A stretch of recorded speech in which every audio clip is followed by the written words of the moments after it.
बिहार में छपरा विधानसभा सीट से आरजेडी उम्मीदवार खेसारी लाल यादव ने एक बार फिर राम मंदिर के मुद्दे पर बयान दिया और बीजेपी पर निशाना साधा। उन्होंने एक बार फिर मंदिर के बनने से होने वाले फायदों पर सवाल उठाए। खेसारी लाल यादव पहले भी कह चुके हैं और ये सवाल उठा चुके हैं कि मंदिर की क्या जरूरत, वहां स्कूल या हॉस्पिटल बने तो ज्यादा अच्छा।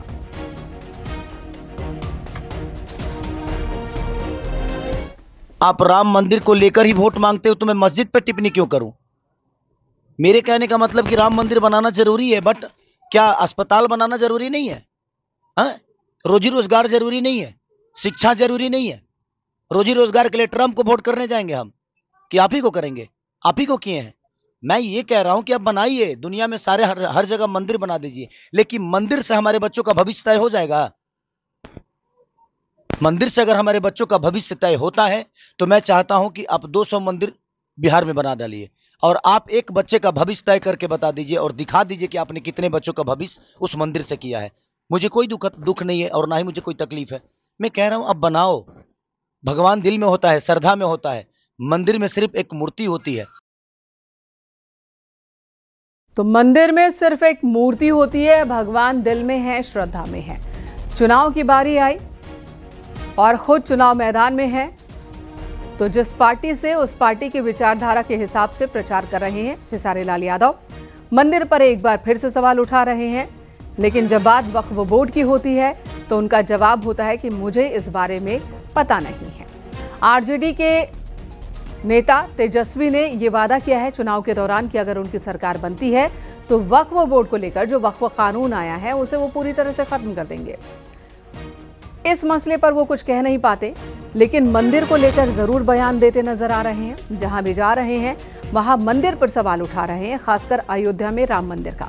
दरअसल बीजेपी की ओर से एक बात कही गई है कि जिस तरह से अयोध्या में राम जन्मभूमि पर राम जी का मंदिर बना, उसी तरह से बिहार में सीता जी का मंदिर बनवाएंगे और धार्मिक यात्रा को इससे बढ़ावा मिलेगा। इसी पर खेसारी लाल यादव लगातार सवाल उठा रहे हैं। सुनते हैं एक बार फिर उन्होंने क्या कहा।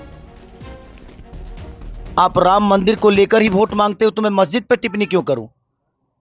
मेरे कहने का मतलब कि राम मंदिर बनाना जरूरी है, बट क्या अस्पताल बनाना जरूरी नहीं है? रोजी रोजगार जरूरी नहीं है? शिक्षा जरूरी नहीं है? रोजी रोजगार के लिए ट्रंप को वोट करने जाएंगे हम कि आप ही को करेंगे? आप ही को किए हैं। मैं ये कह रहा हूं कि आप बनाइए, दुनिया में सारे हर जगह मंदिर बना दीजिए, लेकिन मंदिर से हमारे बच्चों का भविष्य तय हो जाएगा। मंदिर से अगर हमारे बच्चों का भविष्य तय होता है तो मैं चाहता हूं कि आप 200 मंदिर बिहार में बना डालिए और आप एक बच्चे का भविष्य तय करके बता दीजिए और दिखा दीजिए कि आपने कितने बच्चों का भविष्य उस मंदिर से किया है। मुझे कोई दुख नहीं है और ना ही मुझे कोई तकलीफ है। मैं कह रहा हूं अब बनाओ। भगवान दिल में होता है, श्रद्धा में होता है, मंदिर में सिर्फ एक मूर्ति होती है। तो मस्जिद पर टिप्पणी नहीं करेंगे, लेकिन मंदिर पर बार बार सवाल उठाएंगे। अगली खबर कानपुर से, जहां पर चेन स्नेचर लुटेरों पर एक्शन की तैयारी है। कानपुर कमिश्नरेट पुलिस 2000 से ज्यादा चेन स्नेचर्स लुटेरों की कुंडली तैयार कर चुकी है। कानपुर के 4 जोन में चेन स्नेचिंग की वारदात करने वाले पुलिस के स्पेशल ऑपरेशन टीम की रडार पर है। कानपुर में बढ़ रही लूट की घटनाओं के मद्देनजर पुलिस कमिश्नरेट ने ये सख्ती की है। लूट की वारदात करने वालों की फोटो अधिकारियों के नंबर पर साझा भी किए जा रहे हैं।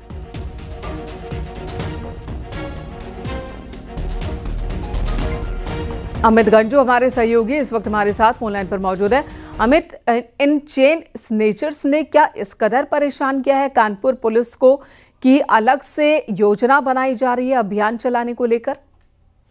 देखिए, मैं आपको बताना चाहूंगा मेनका जी कि कानपुर में पूर्व में जिन लोगों ने चेन स्नैचिंग की है, लूट की घटनाओं को अंजाम दिया है या छिनैती की है, उनकी अब पूरी आपराधिक कुंडली पुलिस कमिश्नर रघुवीर लाल ने आने के बाद एक कमेटी गठित की है और इसमें नोडल ऑफिसर की अगर बात की जाए तो यहाँ एडिशनल जेसीपी माफी चाहूंगा जेसीपी आशुतोष कुमार को रखा है और स्पेशल एक ऑपरेशन टीम बनाई गई है जो पूर्व में हुई घटनाओं में जिन लोगों का नाम था, चाहे वो कानपुर के हों चाहे उत्तर प्रदेश के अन्य 17 जनपदों के, इनकी आपराधिक कुंडली तैयार की गई है और ऐसे 2002 लोग मैं शब्द को दोहराऊंगा, 2002 लोगों की एक लंबी फेहरिस्त तैयार की गई है। कईयों के फोटोग्राफ सामने आ चुके हैं, कईयों के फोटोग्राफ अभी नहीं है। पूर्व में जिन्होंने घटनाएं की हैं उनके लिए पूरा एक शिजरा तैयार किया गया और संबंधित थानों को व्हाट्सएप के माध्यम से जोड़ने के बाद उनके फोटोग्राफ्स को फॉरवर्ड किया और उन पर अब पैनी नजर बनाए रखने की निर्देश दिए हैं, क्योंकि इनकी एक्टिविटीज पर अब विशेष ध्यान के लिए स्पेशल ऑपरेशन टीम रहेगी। अगर यहाँ के पुलिस कमिश्नर रघुवीर लाल की माने तो ताबड़तोड़ पूरी प्लान ऑफ एक्शन तैयार है। वो मीडिया से भी ज्यादा डिस्क्लोज नहीं कर रहे हैं। वो चाह रहे हैं कि अगर मीडिया में ज्यादा हाईलाइट नाम और फोटोग्राफ्स आएंगे तो हो सकता है कि वो कहीं आगे पीछे हो। पुलिस का उद्देश्य है इन पर शिकंजा कसे, ताकि जो लूट की घटनाएं पूर्व में हुई या कुछ पिछले दिनों लूट की घटनाएं हुई हैं, चेन स्नैचिंग हुई है, इन पे पूरी तरीके से अंकुश लगे और अपराध और अपराधियों के खिलाफ उनका ये अभियान जारी रहेगा। पुलिस कमिश्नर साफ तौर पर कहा है कि ये कुंडली तैयार की गई है, उस पर अब हमारी वर्कशॉप शुरू हो चुकी है। आने वाले 4 हफ्तों में इसका असर भी देखने को मिलेगा। जी अमित, धन्यवाद इस वक्त पूरी जानकारी देने के लिए। तो आने वाले 4 हफ्तों में असर दिखने लगेगा। जो चेन स्नेचर्स हैं उनकी कुंडली तैयार की गई है, लिस्ट तैयार की गई है और एक अभियान के तहत इन सभी को पकड़ा जाएगा, धरपकड़ की जाएगी इनकी।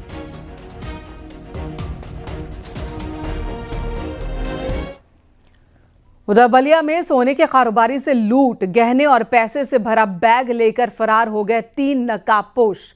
बदमाशों पर लूट का आरोप है। दुकान बंद करके घर जा रहा था व्यापारी।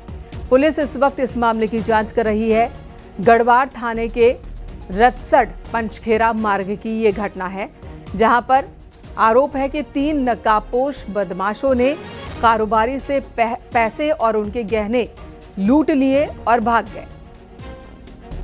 और ये वारदात उस वक्त हुई है जब कारोबारी दुकान बंद कर अपने घर की तरफ जाने लगे थे।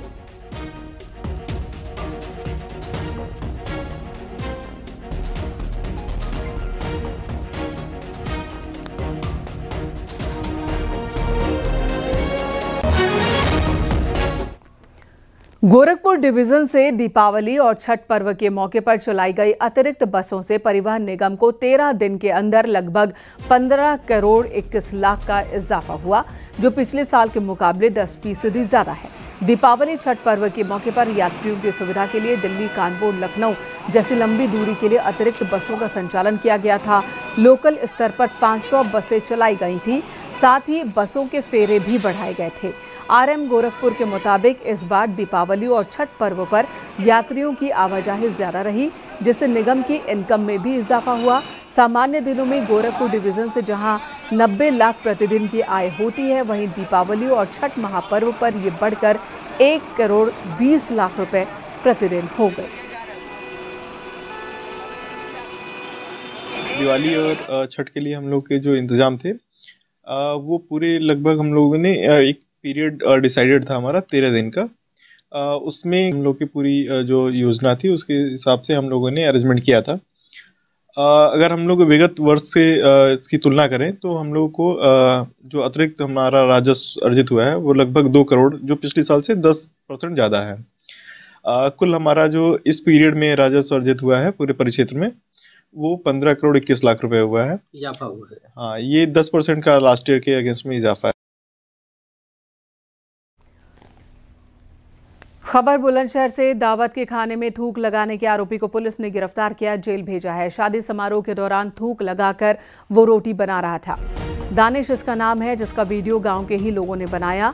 इस वीडियो के आधार पर पुलिस ने गिरफ्तारी की है और जेल भेजा है दानिश को। गांव के लोगों ने ही दानिश को पकड़ा, पुलिस के हवाले किया। थाना पहासू इलाके के गांव अटेरना का ये मामला है, जहां पर शादी समारोह के दौरान यह शख्स थूक लगाकर तंदूरी रोटी बना रहा था।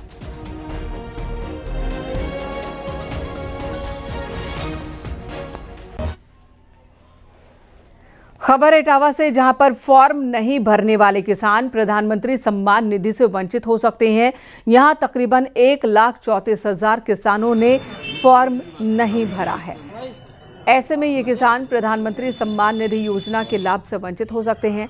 डीएम और कृषि विभाग के अधिकारी लगातार गांव-गांव जाकर किसानों को जागरूक कर रहे हैं, फॉर्म रजिस्ट्री करने की अपील कर रहे हैं। बावजूद इसके तकरीबन 1,34,000 की संख्या में किसान जिन्होंने फार्मर रजिस्ट्री करने के लिए तैयार ही नहीं हुए। प्रधानमंत्री सम्मान निधि योजना से जुड़े हुए पोर्टल में अब ये नई व्यवस्था की गई है कि अगर कोई भी किसान फॉर्म रजिस्ट्री की प्रक्रिया को पूरा नहीं करता तो उसका नामांकन प्रधानमंत्री सम्मान निधि योजना के लिए नहीं होगा।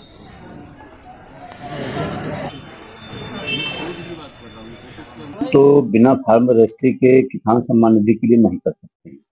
जो वर्तमान में निर्देश हैं उसमें अगर आपकी फार्म रजिस्ट्री नहीं है तो आप उसके लिए पात्रता नहीं कि आप अपना आवेदन कर सकते हैं। फार्म रजिस्ट्री कराने के बाद ही आवेदन करना होगा।